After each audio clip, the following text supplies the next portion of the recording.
In this video, I'm gonna show you how you can create this futuristic hologram effect using Photoshop. So let's get started.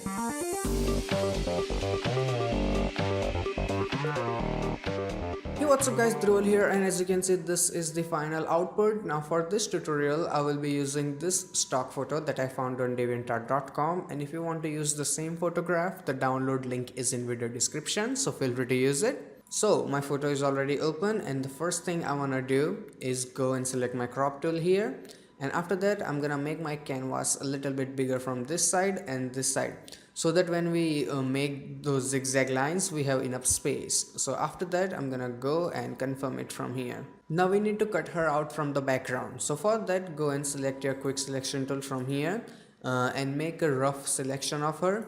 And this time you don't have to be accurate at all, because we're gonna be blurring out most of it, so this is more than enough. And after that go and click on your layer mask here, this third one, so the image is cut out. After that go and create a new blank layer from the second last icon and put it under your model layer. After that select your paint bucket tool, you can right click and select paint bucket. After that make sure your color is black here and fill it. So the base is ready, and select your layer 0, this model layer, and we need to make a copy of it. So I'm gonna go and press Ctrl J. So we have a copy. Now turn off I for this copy layer, it's important, turn it off, and activate your layer 0 here, this one. Now for this layer 0 we need to remove this layer mask. So you click here, you activate it, right click, and then you select apply layer mask. Don't delete, select apply layer mask. So we have the woman here without mask. After that make sure your color are here black and white, it's really important. You can click on this little icon for that. Then you go to filter, and then you go and select filter gallery, and let me put her here, and let's zoom out a little bit. Now in the filter gallery, in the sketch menu you have to go and select half tone pattern, and in your pattern style you go and change it to the lining, so it will look something like this. Then in the size, it totally depends on how bigger lines you want, so 5 works really good for me. Then you go and hit OK. Now it will look something like this here. After that you go to filter menu, go to blur, and then you go and select motion blur. So at first it will look a little bit like this, so make sure you take it all the way so it looks something like this. So we can zoom it a little bit more. Yeah, so 11, 1200, 1300 is good. Now go and simply hit OK. So it's looking good, but we have a problem. It doesn't cover the entire canvas, right? So go and select your move tool from here and move it on the top, right?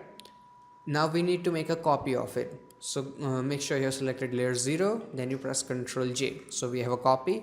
Now put this one a little bit downside here. Now make another copy, Ctrl J. And I'm gonna put this one a little bit here, so that looks good. Now we need to make another copy, press Ctrl J and put this one here.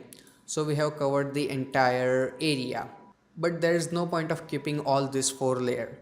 So you click on this top layer here in the copy here, and then you hold down shift key and you click on layer 0 here, this one. This way all of them are selected. Then you go and press Ctrl E. Now if I turn it on and off, see, they are all on single layer. Then you again go to filter, you go to blur, and then you go to motion blur. This time don't apply too much of a blur, okay? So try to keep it a little bit in control. So I think 900, yeah, around 900,000 is good. You can cut it down a little, 750, yeah, then hit OK. So the most difficult part is done. After that you go and activate layer 0, you turn it on. Select it and you change its blending mode to, where is it, color dodge. Then you need to make a copy of this thing, so you go and press Ctrl J. Now we need to remove layer mask from this one too. So you activate your layer mask, right click, and you select apply layer mask. This is important, okay? Apply your layer mask, then do this step. For this you go to filter, you go to blur, and then you go and select motion blur and apply it enough so it covers the entire area. So yeah, 1500 looks good. Then go and hit OK. Now we need to make another copy of it so it looks more brighter. So you go and press Ctrl J. So we have another copy. but this time you turn down the opacity to somewhere around 30-40%, so it's not very crazy or something like that. Now we need to make sure that she fades really nice in the background. See this hair and this stuff, it doesn't looking good. So you go, and this is our main layer, right? So you activate the layer mask, you select your brush tool from here, and here you make sure your color is black, right? And here your hardness is 0%. After that, on your layer mask, you go and start removing this stuff from here, so it starts blending with the background. See, this motion blur layer will help you. So now I'm gonna go and remove it a little bit from here and there. Don't go too overboard.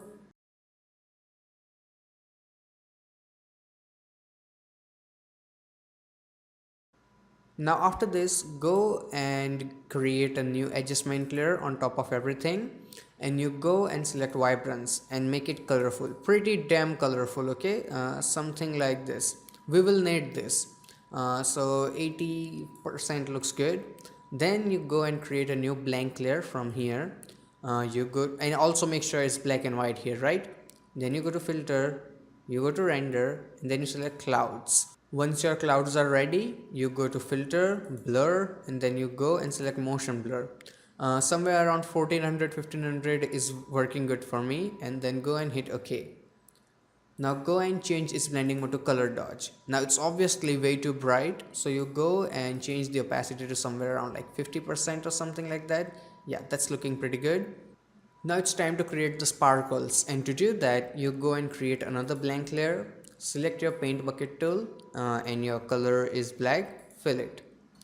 Now you go to filter, noise, and add noise. Now 300 is like way too much, so go around like 200 or something like that. Yeah, that's good, and hit OK. After that, again go to filter, and this time go to filter gallery. In the filter gallery, you go to artistic menu and you select dry brush. So at first it will look something like this, but it's really rough. So you need to make a copy of it. For that, click on this little button here, so it will make a copy of it. See, now it looks much better. Let's zoom out. Now it's still too much, so go and click one more time, and this is looking better. Now go and hit OK. So the sparkles are here. Then you go and change its blending mode to color dodge, so you can see it on the woman. Now go take your sparkles and you put them under your model, so they are a little less distracting.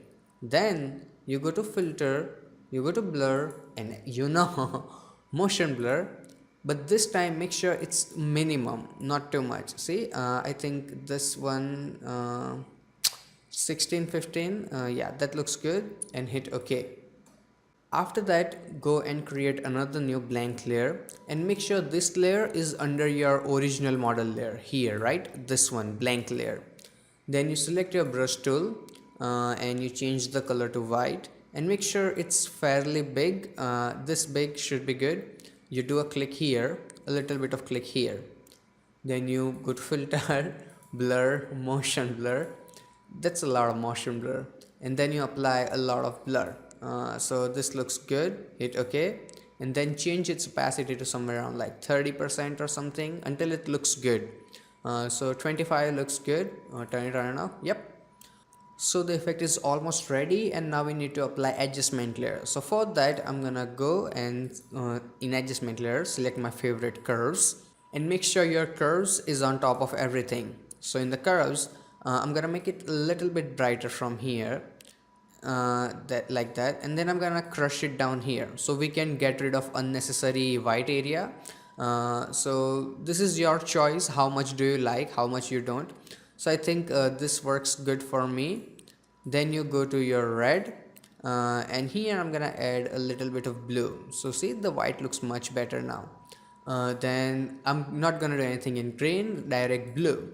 And in the blue, I'm gonna turn down this one for a moment, and then I'm gonna make a dot here, and I will drag it up here. So we have that really nice contrasty look, and like that.